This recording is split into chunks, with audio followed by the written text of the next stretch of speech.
बातमी नाशिक मधली आहे। नाशिकमध्ये रवींद्र एरंडेवर आता आणखी एक फसवणुकीचा गुन्हा दाखल झालेला आहे। नोकरीचा आमिष दाखवत 9 जणांची फसवणूक केल्याचा त्याच्यावर आरोप आहे।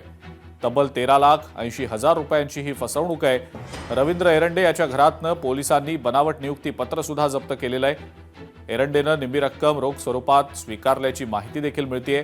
आज या रवींद्र एरंडेला कोर्टात हजर केलं जाणार आहे।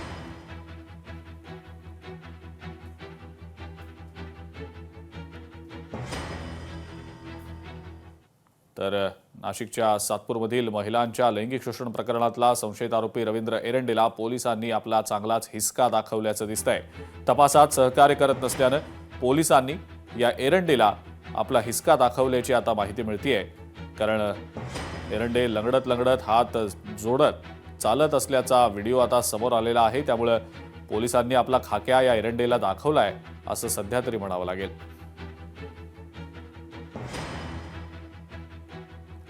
महेश महाले आपले प्रतिनिधी आहेत आपल्यासोबत सध्या आणि त्यांच्याकडनं या दोन्ही महत्त्वाच्या घडामोडींसंदर्भातली अपडेट आपण जाणून घेऊया। महेश, एकीकडे हा एरंडे जो आहे तो तपासात सहकार्य करत नाही असंच एकंदरीत दिसतंय आणि म्हणूनच पोलिसांनी आपला खाक्या या एरंडेला दाखवल्याची माहिती मिळतेय। तर दुसरीकडे फसवणूक या एरंडेनं 9 जणांची केलेली आहे, नोकरीचा आमिष दाखवून ही देखील बाब समोर आलेली आहे। दोन्हीच्या महत्त्वाच्या घडामोडी संदर्भातल्या नेमक्या काय अपडेट्स आहेत? अजिंक्य, अगदी खरंय। खरं तर उद्योजक रवींद्र एरंडे याची आज पोलीस कोठडी संपणार आहे आणि त्याला आज न्यायालयात हजर केलं जाईल।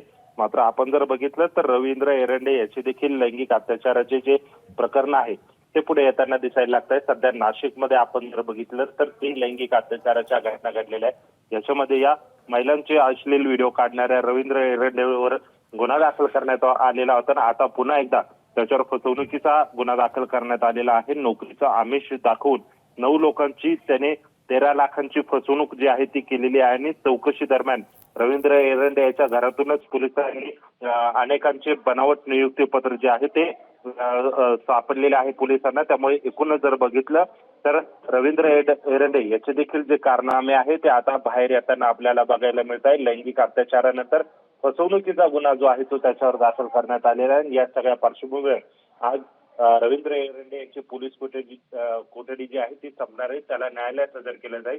त्यामुळे आज न्यायालयामध्ये तपासी अधिकाऱ्यांकडून हे सगळे पुरावे जे आहेत ते सादर केले जाऊ शकतात। यानंतर एरंडेला पोलीस कोठडी मिळते का न्यायालयीन कोठडी मिळते याकडे लक्ष असणार आहे। ठीक आहे महेश, धन्यवाद। सविस्तर माहिती आपण दिलीत त्याबद्दल। या संदर्भातले अपडेट्स घेतच राहू। लोकशाही मराठी ऐका, पहा, जागरूक रहा।